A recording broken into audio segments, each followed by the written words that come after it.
Por lo menos positivo. Entonces eso es interesante. Totalmente.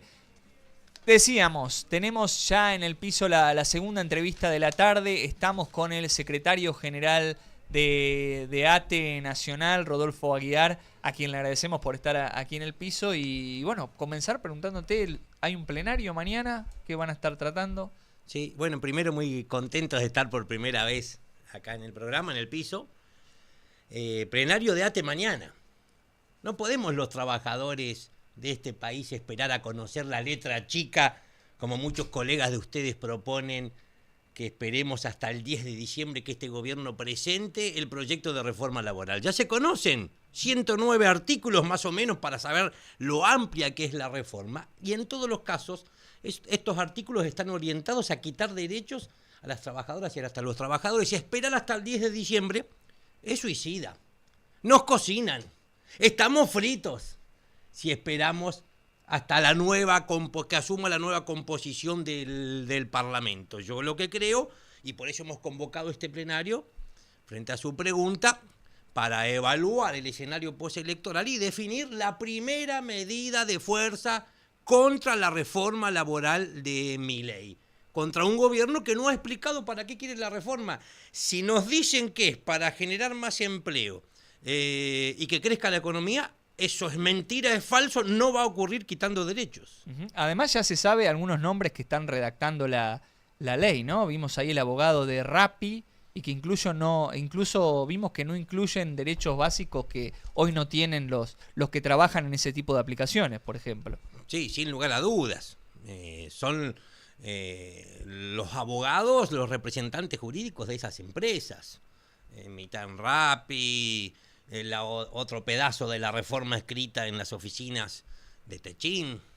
Yo creo que estamos hablando de una reforma absolutamente regresiva en materia de derechos que va a acelerar la destrucción del empleo en la Argentina y por supuesto que nos retorna a la época de las cavernas. Tiene que quedar claro, y tenemos que derribar un mito, y es que las trabajadoras y los trabajadores no nos oponemos a discutir una reforma laboral.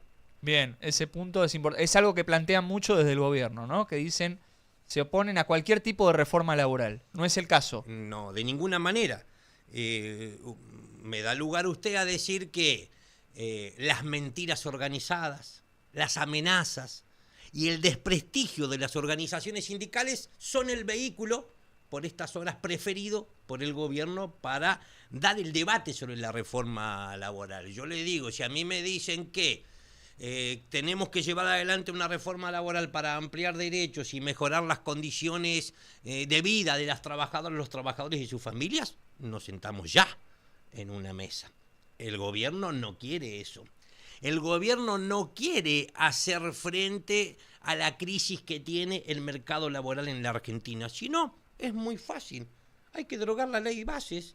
Si el decreto 7023 y la ley bases lo que hizo fue para, según el gobierno, crear puestos de empleo y que haya una mayor registración, quitarle las multas a los empleadores que no registraron a sus trabajadores. Una reforma que fracasó. La OIT, la Organización Internacional del Trabajo, estudió 63 países del mundo en los últimos 20 años, desde economías desarrolladas hasta países africanos, y en todos los lugares legislaciones similares a las que pretenden imponer acá fracasaron.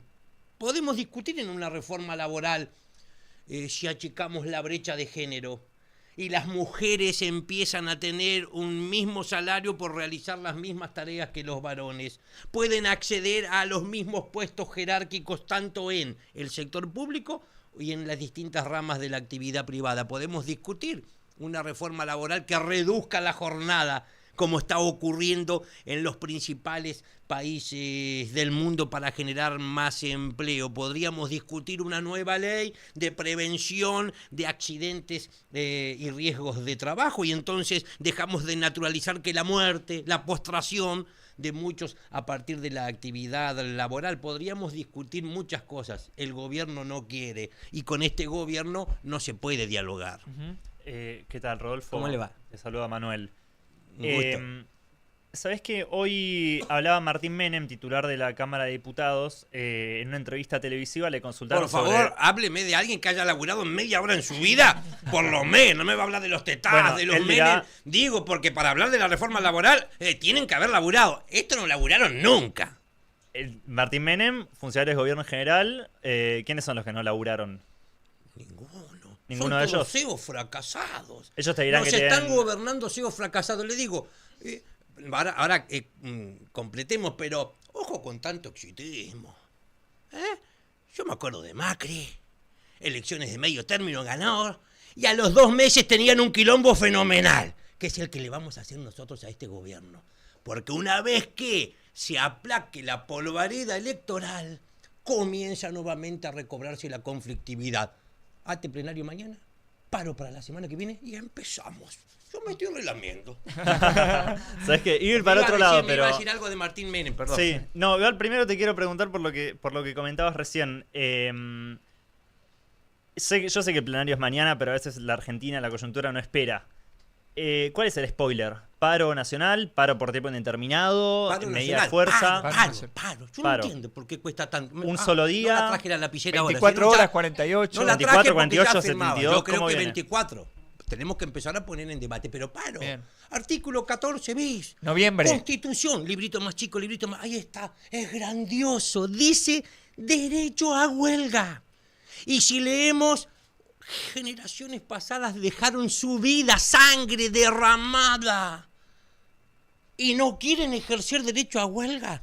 Quiero decir, la única posibilidad y la herramienta más eficaz que tenemos los trabajadores para defender derechos es el ejercicio de otros derechos. Como ese, y le digo una cosa, para los pesimistas que quieren serlo, ¿no? Porque demostramos que ni Milei ni su gobierno son invencibles. ¿O no recuerda que vinieron por el derecho de huelga y no pudieron? La justicia nos dio la razón. A nosotros específicamente nos quisieron quitar el día del empleado público y no pudieron. La justicia nos volvió a dar la razón y dijimos, uno por uno vamos a voltear estos decretos truchos de Sturzenegger. Y el Parlamento terminó rechazando los decretos de desregulación mediante los cuales el gobierno pretendía cerrar, fusionar, reestructurar organismos como el INTA, el INTI, Dirección Nacional de Vialidad, y no pudieron porque los vencimos. Es decir, podemos decir que logramos frenar la reforma del Estado, por lo menos en los tiempos y con la profundidad que el gobierno la había planificado hasta ahora. Estoy recordando por qué esperar hasta el 10 de diciembre. Yo, respetuosamente, creo que no nos conviene, porque a diferencia de lo que ocurrió durante la primera etapa, la primera mitad del gobierno de Milei, después de las elecciones, yo creo que hay una nueva composición parlamentaria. Y si a eso sumamos el pragmatismo atroz que suelen tener la mayoría de los gobernadores, yo no creo que estemos en condiciones, si los trabajadores vamos a buscar consenso ahí adentro, que pase lo que pasó en la primera etapa. Yo creo que no vamos a lograr consenso para defender la posición de los sindicatos y de los trabajadores, por eso nos queda la calle. Y en ese... La calle es maravillosa, por otro lado. Yo Le digo, yo vengo de Río coincido. Negro. No, pero porque algunos colegas suyos se alarman, ¿no? Y dicen, diálogo. Pero escúcheme, Aguiar, diálogo. ¿Qué diálogo? ¿Por qué diálogo? Yo el café me lo tomo con mis compañeros. ¿Qué te quiere hablar con estos payasos yo? Y soy el secretario general de la Asociación Trabajadores del Estado Nacional. ¿Se quieren matar? Claro, además no Llegó los un convocan, ¿no? irresponsable a secretario general. ¿Cómo hicieron para votar a alguien que no quiere dialogar? Bueno, yo no sé Con si será... CEOs fracasados. Yo no sé si será una cosa de tierra, yo soy coterránea tuya de Río Oh, Negro muy bien, también. Muy bien, muy bien. Por eso- qué grande. Por eso, Aguante la capaz que- Patagonia. claro, capaz Aguante que por la eso Patagonia. coincido en la importancia de la calle. Pero la pregunta va en, justamente, vos decías, bueno, huelga, el paro. Hay gente como que no quiere decir la palabra paro, no, le tiene miedo a la palabra paro. En esta convocatoria que piensan hacer ustedes, ¿esperan que se sumen otros gremios? Digo, porque hay dirigentes gremiales que se han sentado en el Consejo de Mayo y que hablan de dialogar y de negociar con el gobierno esta reforma que proponen. ¿Esperan que otros sectores del sindicalismo reaccionen y se empiecen también a sumar, digamos, a este tipo de resistencias? ¿Cuántas cosas? Miedo a la Perdón. palabra paro. Digo Mamdani. Cuesta pronunciar a mí por lo menos. No es que le ganó a Trump. La novedad es que le ganó diciendo lo que dijo. Ujú. Y yo creo que sí. este gobierno tuvo éxito en que la oposición política y buena parte del sindicalismo se autocensuren en este país. Y que tengamos miedo de volver a hablar, por ejemplo, de que los colectivos y el tren es caro y que te debería ser gratuito. Y que tengamos miedo de volver a hablar que hay que recuperar los subsidios al transporte. O llegó a decir guarderías. Espacios de cuidado para los menores de 5 años gratis para toda la población. Y nosotros tenemos miedo de volver a poner sobre la mesa el impuesto a las grandes fortunas de carácter permanente, por ejemplo. Lo primero que me mueve. Lo segundo, nunca hubo un mandato de los trabajadores para que el sindicalismo esté sentado en el Consejo de Mayo. Esa es la institucionalización misma del ajuste. Fracasó la idea de dialogar con el gobierno, al menos aquellos que dijeron desde hace 2 años, sindicalistas me refiero, vamos a la Casa Rosada. Bueno, no sé cuántos cafés se habrán tomado, pero lo cierto es que en estos 2 años no se pudo anunciar una sola mejora, un solo beneficio concreto para los trabajadores. Pero no es que yo reniegue del diálogo, por supuesto, el diálogo es una herramienta de los acuerdos, del consenso, pero es el propio gobierno el que no tiene en su manual de actuación dialogar como una posibilidad. Además eso te planteaba, que no, tampoco es que los convocan, no hay una mesa en la que puedan sentarse a dialogar más allá de que vos no irías. No, nosotros mantenemos el diálogo formal institucional en la paritaria, que es el convenio colectivo de trabajo de la administración pública, que por otro lado, dicho sea de paso, después de 23 veces de Viley, está en emergencia salarial. Pero en la reforma laboral puntual, ¿nunca los llamaron, los convocaron a trabajar en una reforma laboral a favor del trabajador? No, ni lo van a hacer tampoco, que nadie espere eso. Totalmente, sí. Rodolfo, recién te comentaba acá, te preguntaba José sobre cuál va a ser el grado de adhesión o no de las demás ramas sindicales Agustín, a la medida. Tosco. ¿Qué decía Tosco? ¿Qué decía? Decía que la felicidad de los trabajadores y del pueblo no va a llegar como fruto de la mejor huelga o el paro más grande que seamos capaces de hacer, sino como el resultado, la resultante de la sumatoria de todas aquellas acciones que seamos capaces de llevar adelante. Soy especialista. Recién estamos empezando. Maravilloso. Más de 54 paros y medidas de fuerza general al gobierno de Milei. Vengo de desgastar gobiernos. Es maravilloso. No esperemos, no hay que ser ansiosos, esperar la mejor huelga. No, por supuesto, hay que plantear la unidad de todo el movimiento obrero. Yo, por ejemplo, creo que algún momento en la Argentina tendrá que existir una central única de trabajadores. Hoy estamos divididos, CGT, 2CTA, ¿eso es en el corto o en el mediano plazo? No, yo creo que es en el largo plazo. En el tránsito en ese camino, un frente sindical con todos los que estén dispuestos a luchar. Me quedo con lo que comentabas recién de desgastar gobiernos. ¿Cuál es el objetivo de ATE al desgastar al gobierno? No es golpismo. Desgastar quiere decir posiciones.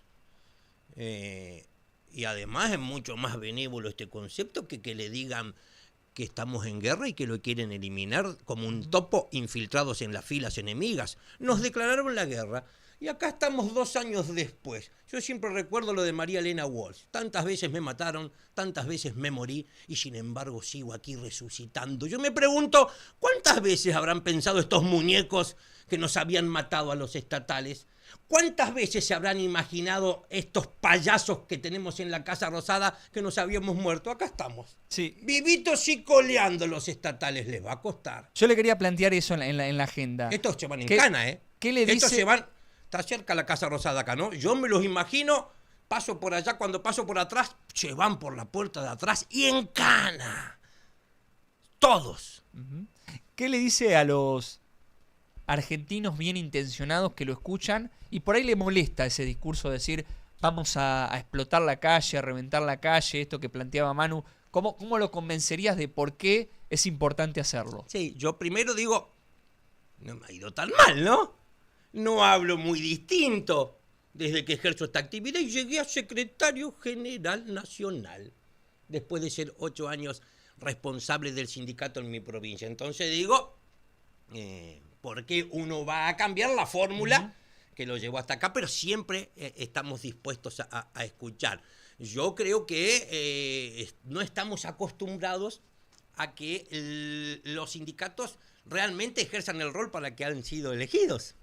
Yo no fui electo por mis compañeras, casi 500.000 y compañeros de estatales en todo el país, para que mira a ver qué imagen positiva, negativa, qué nivel de aceptación o rechazo tiene nuestro patrón, nuestro empleador, que es el presidente. Yo fui elegido para pelear. Me imagino que para eso habrá una consultora que tienen que estudiar más porque bastante bien no les va, pero nosotros fuimos elegidos para pelear. Se lo voy a traducir, simplificar de esta manera. En mi pueblo, yo vengo de General Roca, Río Negro, bueno, ella conoce. Nací en Huerga, un pueblito más chico, a 30 kilómetros, vivo en Roca. Iba al café y había un médico, careta, concheto, de eso de los más careta ahí de la ciudad. Y me veía solamente del café, imagínese, ¿no? Y yo lo veía que no me saludaba mucho. Y un día cruzo en la vereda, me cruza y dice, ayer puedo hablar con usted. Yo digo, este me viene a putear. Porque cuando salimos a la calle, la mitad felicita y la mitad más o menos como está dividida la cosa en el país. Y digo, sí, cómo no. Me dice, ¿sabe una cosa? Yo no comparto nada, pero nada de lo que usted hace. Ahora, ¿sabe qué? Si yo tuviera algún interés que me cuiden, se los daría a usted para que me los defienda. Mira que eso es lo que piensa la sociedad de nosotros y por eso nos respeta. Porque nosotros somos los que estamos proponiendo y recogemos el guante. Pucha, si el sindicalismo ha perdido confianza de parte de la sociedad y estamos nosotros en esa bolsa. Estamos nosotros en la bolsa que perdimos. Y claro, ¿y ahora qué hacemos? Tenemos que recuperar confianza. Pero digo, hay que llevar adelante una reforma sindical, sí. Porque no puede ser que después de más de 40 años de democracia, la sociedad, el que pasa por ahí en la vereda, no tenga derecho a saber en qué auto anda, en qué casa vive y cuánto gana un sindicalista.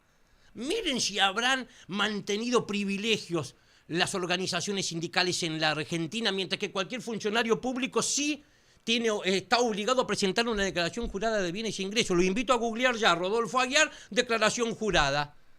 Todos los meses yo las presentaba en mi provincia. Por supuesto que muchos colegas míos se incomodan y ahí yo me pregunto, tengo dudas, avanzaría a nivel nacional, algún día llevaría un proyecto al Congreso y entonces cuando veo que algunos propios se incomodan, no me voy a quedar con las ganas. A mí se me termina el mandato en 2 años, yo no me voy a volver a mi provincia pensando por qué no lo hice, lo voy a hacer. El pueblo tiene derecho. Bien. Rodolfo, uno de los temas de la agenda de lo que vimos en los últimos días es el salario mínimo vital y móvil, que es el más bajo, es más bajo incluso que el del 2001. ¿Qué opinión te merece eso que estamos atravesando en la Argentina y lo que pasa en el gobierno, ¿no? La política del gobierno. Yo creo que no debiéramos hablar más en la Argentina de hoy, después de 23 meses de Milei, de salario mínimo vital y móvil. Lo destruyeron. Eso es un instituto, una institución legal. Y ya no existe. No puede ser tenido en cuenta absolutamente para nada a partir que lo dejaron congelado. Aniquilaron el salario mínimo vital y móvil. ¿Qué sería? El derecho a la retribución justa. Todos tenemos derecho constitucional a la retribución justa. ¿Esto qué quiere decir? Que nuestro salario, nuestro ingreso nos debiera alcanzar por lo menos para cubrir 9 prestaciones. Vivienda digna, alimentación adecuada, vestimenta, salud, previsión social, ahorro, esparcimiento, vacaciones. Que alguien nos diga a quién le alcanza hoy en este país para cubrir esas prestaciones. Hoy tenemos que elegir cuáles de ellas cubrir porque para todo no alcanza. Emergencia salarial tenemos en la Argentina. Rodolfo, sabemos que se tiene que ir, así que gracias por el tiempo. Y le pido para cerrar a cámara entonces, ¿por qué paro nacional ya? No, vamos a proponer mañana un paro nacional para comenzar a enfrentar la reforma laboral absolutamente regresiva en materia de derechos, esta reforma laboral cavernícola que propone el presidente Milei. Bien. Gracias, Rodolfo, por el tiempo. Muchas gracias. Un abrazo enorme. No, un gusto. Pasaba aquí por Manicomio Nacional, por los estudios de Diagonales Stream, Rodolfo Aguiar, secretario general de ATE Nacional. Bueno, charlando de esto, ¿no? Mañana va a haber